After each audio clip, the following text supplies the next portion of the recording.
I tell you what I like when I am waiting for a medical update about somebody I care about.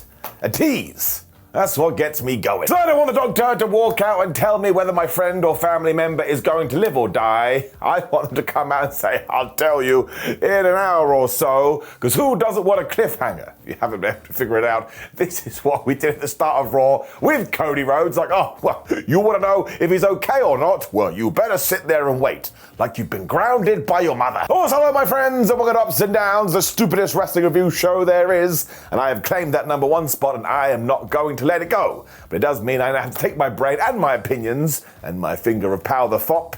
If I like something, it's getting up. If I don't like something, it's getting a down.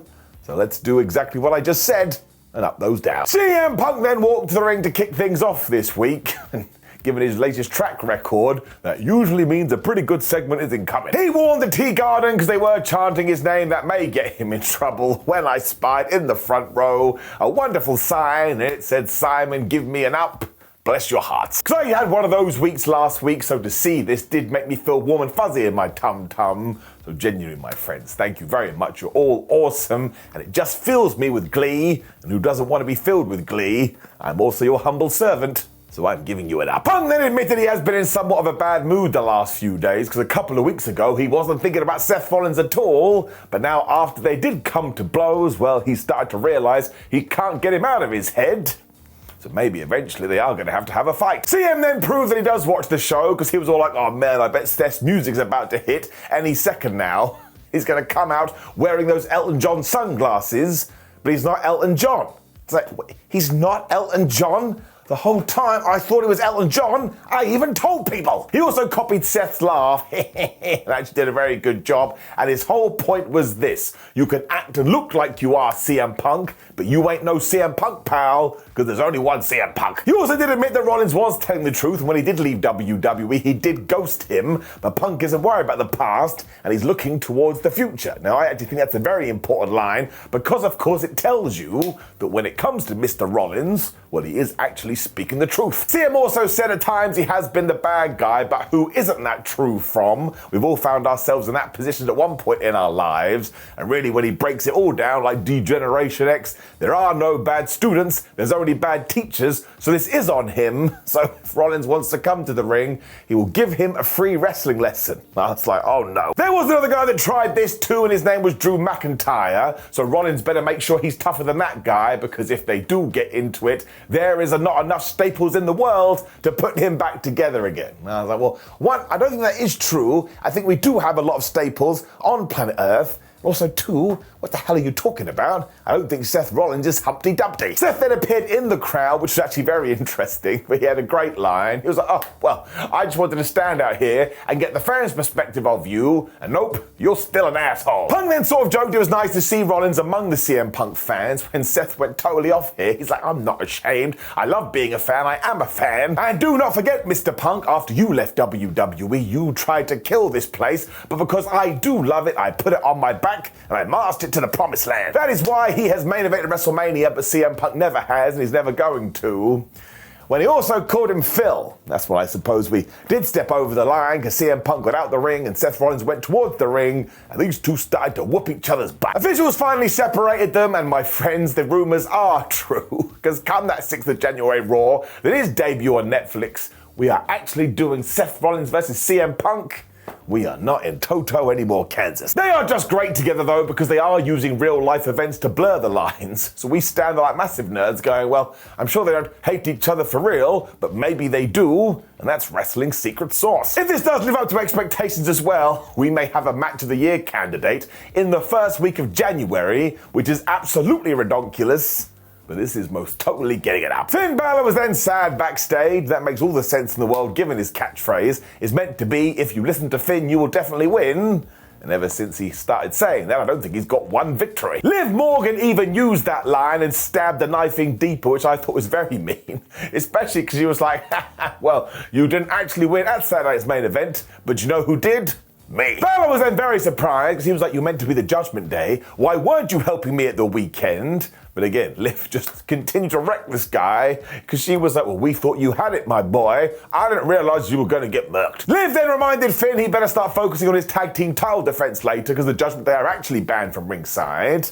when Raquel's sunglasses Rodriguez got involved. Cause she mocked his mantra too and said, well, I'm Raquel Rodriguez and I'm definitely going to win. And small spoiler, she definitely did not. Liv then left with Raquel and Dom and basically promised a big surprise for later, but you can see what we're doing here. We have planted the seeds, and come 2025, I do believe the Judgment Day are going to break up and they will go their separate ways, but actually it is time. They had a great run, but all good things must come to an end. We then got the big reveal for the brand new Raw logo as it does come to Netflix, and because my brain is really stupid, I read it as WWE Rain, but actually I do think it's very nice when Adam Pearce was talking to Seth Rollins. Now Rollins wanted to get this match with Punk confirmed right now, but Pearce was always like, no, you absolute goober, you just make my life a living hell. What do you think I'm gonna do? Just bend over? You need to calm down, otherwise you get nothing. The thing got super interesting, because after Adam had gone to have a drink, Drew McIntyre walked in. He went into troll mode. He was like, oh, hello, Seth Rollins. Do you remember when you told me to leave the bloodline stuff alone? How did that work out for you? Nowadays, it's so clear how we have to right this wrong, though, which is right. Drew is going after Jimmy Uso, he's going after Jey Uso, he is going after Sami Zayn, and he's also going to go after Roman Reigns. But I, for one, would say, Drew, you'd probably take out Solo Sikoa as well, because he pulled that referee out the ring at Clash of the Castle. This is when Seth was like, listen, I know what you're trying to do, but we do not have the same motive, because when it comes to the Usos and Sam, they are my friends. Rollins then looked Drew right in the face and said, I'm gonna do what you couldn't do and end CM Punk. I just thought this was such a good segment, because straight away I was like, oh my gosh, McIntyre's gonna corrupt Seth Rollins and he's gonna go to the dark side. I mean, if you look at the timeline, as soon as you do get mad at the bloodline, all of a sudden your brain goes bad. Imagine they actually teamed up as well. That would be wild, all things considered. So once again, I'm just going to give this an up. It didn't last that long, but it got me excited about the future. That's exactly what weekly TV is supposed to do. When we got to our big Intercontinental title match, it was Bron Breakker taking on Ludwig Kaiser. And as ever, these two guys are just great. And the big twist here is that Ludwig went after Bron Breakker's shoulder, which meant Breakker had to sell a lot. Some people are like, man, I don't want to see Bron Breakker sell. And I do understand that, because if you want to give someone the Bill Goldberg push, this bored a-hole is never going to get mad. But at the same time, I believe that sports entertainment should be all about variety. So I quite like the fact I got something a little bit different. It was great as well because after Kaiser had focused in on this wound, he just poked Bron Breakker right in the eye. So then Breakker threw him over the announce table. So Luke was like, all right, well, I'll just do it again. And he went boop, and he poked him in the eye again. So eventually Bron Breakker's not going to be able to see. Somehow Breakker still hit that Frankensteiner even though he must have been blind. But then this did pay off because when he went for the spear, he totally missed. And that bad shoulder went right into Rhea the ring post. It also meant they spilt to the outside when Kaiser decided, well, I'm just going to run around this ring very fast. When he got to the other side, Bron was nowhere to be seen. And I'd imagine Ludwig Kaiser was like, oh, great, he's fallen into the Phantom Zone. But then Breakker came back from the Phantom Zone and he hit him with this massive shoulder tackle. My gosh, do I enjoy that spot. He also then made sure to get back in the ring where he slammed Kaiser on his gut. That made all the sense in the world, because I guess he damaged his tum-tum. Then Bron Breakker hit the big spear, and he got the 1, 2, 3.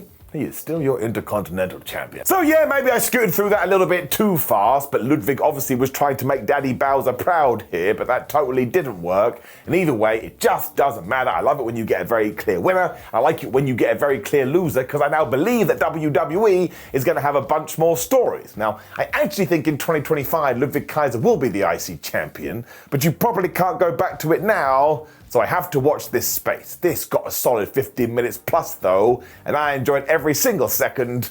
Give it up. When the best new assholes were here, because in walked the New Day. They bumped into Rey Mysterio, and yet Mysterio was like, listen to me, Kofi Kingston and Xavier Woods. You're not allowed to go into the locker room, because every single one of us thinks you're a couple of Poindexters because what you did to Big E. Now, Kofi thought this was hilarious, because he was like, excuse me, we've been having everyone's back for 10 years, and now you turn on us. Xavier was like, listen, Ray, you're meant to be a locker room leader. Maybe you should go and clue them up. Mysterio totally disagreed, though, and essentially told them they had to change in the hallway. And Woods was so good, he was like, fine, we didn't want to get changed in there anyway. So I cannot wait to see what we are going to do with these two. They have been around a decade, and we've given them a new flash of paint, and they're now absolutely brilliant. maybe even more brilliant than they were before. And then I laughed out loud, because we were still waiting for an update on Cody Rhodes. I mean, he could have been dead for all that we know, when the commentators are like, well, I tell you, we did have a good time at Saturday night's main event, and our social media views are over 45 million. I was like, right, okay, I don't know whether I can celebrate that or not, because again, you need to tell me the state of Cody Rhodes. Joe Tessitore then finally did tell us that he hasn't suffered a fracture, but he does have to rest at home for a couple of weeks. And if I was going to hazard a guess, I would say that Kevin Owens versus Cody Rhodes round 3 is coming, and it could even be a ladder match with the Winged Eagle up there and the original championship, because of course the last time we saw KO, he was storming away with that belt. But I tell you, I love this feud. I think it's so good. And even though Kevin Owens didn't win the championship, which I thought would have been super duper fun, they're just great professional wrestlers. And I love them. But then also got this awesome War Raiders video explaining how their injuries almost cost them their career, but now for their kids they need to come back and fight, and given what was going to happen later, well, it's probably the most beautiful thing of the evening. Somebody must have gone to Adam Pearce throughout all of this too, because this is when he did announce Punk versus Rollins for that Raw debut on Netflix show. And I just can't wait. I mean, talking about a match where you can't actually figure out who the winner is. I mean, surely Drew McIntyre's going to get involved, and maybe Roman Reigns does something, or maybe Drew McIntyre gets involved in the Roman Reigns Solo Sikoa match, because he owes them too. All of this is fabu. Liv Morgan then finally decided she should come to the ring with her Dominic Mysterio and Raquel Rodriguez. And after the condom got booed out of the place, Liv had this megaphone, and she was going, I am the greatest women's champion ever. It was totally obnoxious. She's a very good heel. She's also going to lead the WWE into the future and prove why her and Raquel and Dom are the future. That was a stupid sentence that just came out of my mouth. But because it is pro wrestling, all of a sudden we got, this is my brutality. Didn't sound like that. And here came Rhea Ripley. Liv wouldn't shut up, so Rhea did it for her, which was also quite amusing when Ripley did not mince her words, and she was like, listen, I've just talked to Adam Pearce, and do you want to know who the brand new #1 contender is? It's Repo Man. It wasn't Repo Man, it should be Repo Man, but it's actually Rhea Ripley. She also then told Morgan that she's going to become the brand new women's champion, which means that Liv would only be left with her chicken tender slut boyfriend. Now, of course, she was talking about Dominic Mysterio, and we cut to him. His face was absolutely brilliant. It was like he'd seen a chicken tender ghost. So I just like all of this. I know that some people think we've missed the peak, and maybe that's true. But if we do it, for example, on that Netflix show, and Rhea Ripley starts 2025 as the champion, and then we do go into something new, well, I don't think that's a problem. Also, don't forget about all the good stuff we did do in 2024, especially that SummerSlam stuff. That was good old soap opera action, so I like it. The end is nigh. I'm giving it up. Jackie Redmond was then going to interview Seth Rollins, because of course he had got when he wanted, when we had one of these background incidences, because Drew McIntyre was storming towards him, and who knows what he was going to do, when Sami Zayn was here, and he popped Drew right in the face. So I thought that was really good, because these storylines continued to converge, where we got to the final testament, and the Miz was like, well, we've dealt with the Wyatt Six, I can now leave your group. They're like, dude, you ain't going anywhere. So he's essentially been kidnapped. And this is because Karrion Kross is super duper mad what they did indeed do to Scarlett, which is why he took his general manager powers, which apparently he has, and he has made a match, and it's Dexter Lumis versus The Miz next week. Now this does tie in, because back in the day it was Dexter Lumis that kidnapped The Miz, and Karrion even referenced this. So The Miz's new gimmick is that he gets kidnapped a lot. Karrion then tried to G The Miz up, because like, dude, you've won 22 titles in your WWE career. You should be able to handle this.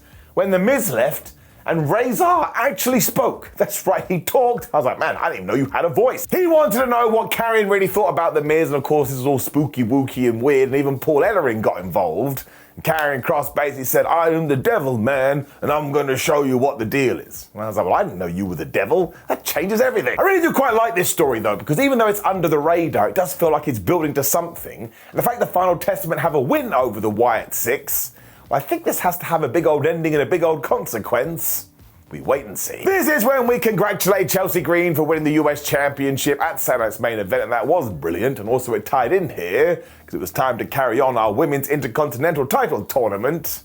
It's a little bit of a shame they are so similar. I just think we could have had more fun with this. It was also Raquel Rodriguez versus Kayden Carter versus Zoey Stark. I tell you, I did not see this coming, But by the end of it, it made me really happy. Carter did a big old dive to kick things off because she wasn't winning, so she needed to impress people. But all that did was give an idea to Zoey Stark. She was like, wait, we can do dives now? Well, I'm going to do one too. It also meant that we were triggering commercial breaks all over the place, when of course it is a WWE three-way. So it was all you go, I go, we all go. And listen, I'm not bored of them, but I think that maybe WWE just needs to rest triple threat matches for a little while, because you do start to see the pattern. This is where Raquel decided, well, I am going to give everybody a bomb of power and win this thing. Zoey Stark wasn't into that, so she had climbed to the top of Tina the turnbuckle, and she did a big old missile drop kick, and I presume she really hit Rodriguez hard, because she went tumbling out the ring. And that worked for Zoey too, because she looked at Carter and gave her the Z360 for the 1-2-3. And admittedly, she didn't hit it as well as she usually does,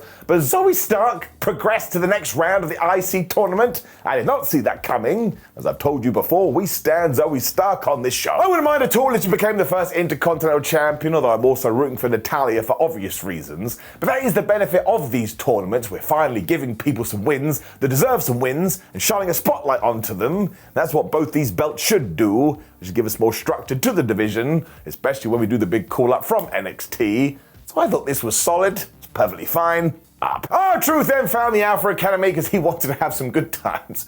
When Pete Dunne walked in and as always was like, nobody should call me Butch. I was like, bro, you just need to get over it. Of course, Truth then replied by saying, Butch, calm down. So I laughed instantly.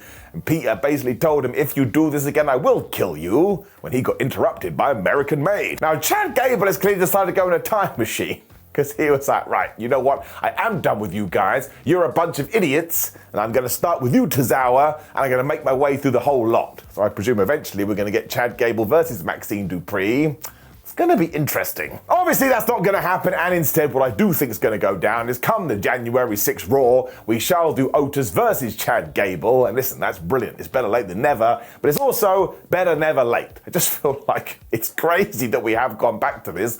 Although at the same time, I'm glad that we have. But we should have done it 6 months ago, or at least planted a few more seeds. So I am just going to give it a teeny down, but that's also massively unfair, because again, I'm really excited for this match, because Otis should win. And then you have a bunch of new people watching WWE on Netflix, and we can make Otis into the IC champ or the UCS champ. And I'm not kidding, man. I love that guy. He's flubbing brilliant. And I also love Chad Gable.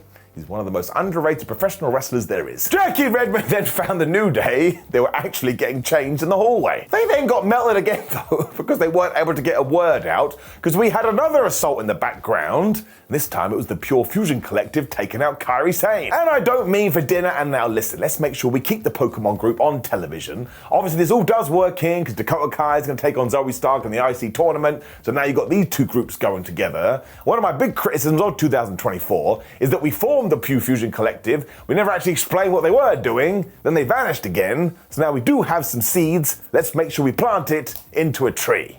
What? When? You're not going to believe this. Look, it's right there. We learned that Egg Slash is coming to the WWE. I love Egg Slash. Of course, it's not that at all, and it's a tease for the number 0. This has to be Pentagon, because of course there was a time when that was actually in his name. Now I know there's a lot of noise around this too, but I'm not going to get into that here. But all I am going to say is that Penta is flipping cool, and if this is going to be his aesthetic or whatever, well, it could absolutely be brilliant. This person debuts on that January 6th Raw. When we just had a super nice moment, and WWE has been doing this a lot, but I'm never going to get mad about that. When I watch my entertaining show, I want to feel warm and fuzzy in my tum-tum. It was indeed our tag team title match between the Judgment Day and the War Raiders. As you can probably figure out as well, Eric and Ivar did win. I like this for two major reasons. One, it can trigger the downfall of the Judgment Day, as Finn and JD probably have a meltdown. But also, two, we were essentially in the War Raiders' hometown. So when they did get the big victory, everybody was just so pleased. That ties into what I just said. There's the whole point of wrestling. There's also a secret number 3 to all of this, though, because I think actually we should do a match with the Raw Raiders and the New Day very soon. And the New Day should take the belts off these guys using the most devious tactics ever. Give me that hate, man. Sometimes I need that too. Amazingly, it was JD McDonough who turned the tide here too, because he grabbed Ivar's beard as Finn Balor was running around casting distraction. Now we soon learned you never grab a man's beard, because Ivar was so pissed off and he went crazy. Eric then got the lukewarm tag, but Finn tripped him from the outside. The Judgment Day even threw him into Sin with the steel steps. That was it. He was dead, he got beaten up for a while. I was like, what the flub are we gonna do now? Of course, though, eventually he was able to find a med pack and he ate that thing when his hand got really hot and he tagged in Ivar, who went totally wild for the hot tag. He basically did a springboard cartwheel kick to JD McDonough as well, so he's really good.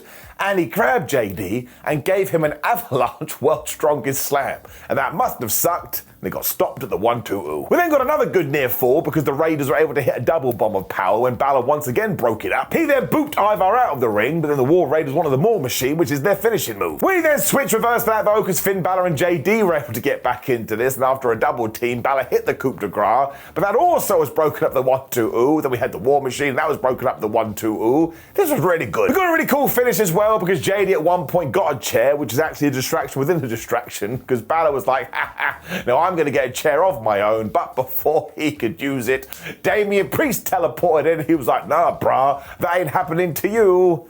And he basically killed Finn Balor. Or he held him into Barry Barricade, which is why I'm wearing my shirt today, ProWrestlingTees.com/Simon Miller. And what a good lesson to send to the kids. You shouldn't cheat, because it will come back and bite you in the butt. When Finn Balor got back into the ring, the War Raiders were like, we don't care. There's been some outside interference. They hit the Ward Machine, whatever the flub that finish is called, and they got the 1-2-3. Everybody went crazy. We had pyrotechnics and confetti, and it was just a damn nice moment. Now, yes, of course, make sure the New Day screw them over for the ultimate heat, which makes me such an asshole, but I am going to give it an up. I love it when Raw ends like this, and I love it when WWE go, we can change the tag team titles on TV, because of course you can. It keeps you invested, and it always keeps you guessing, where you think to yourself, well, maybe I will see a championship change. Exhibit A, this was good stuff. Which brought us to the end of Raw, and of course we're only a few weeks away from that January 6th show, so we are planting those seeds. So I just thought it flew by, mostly because WWE now has this 2-hour format down.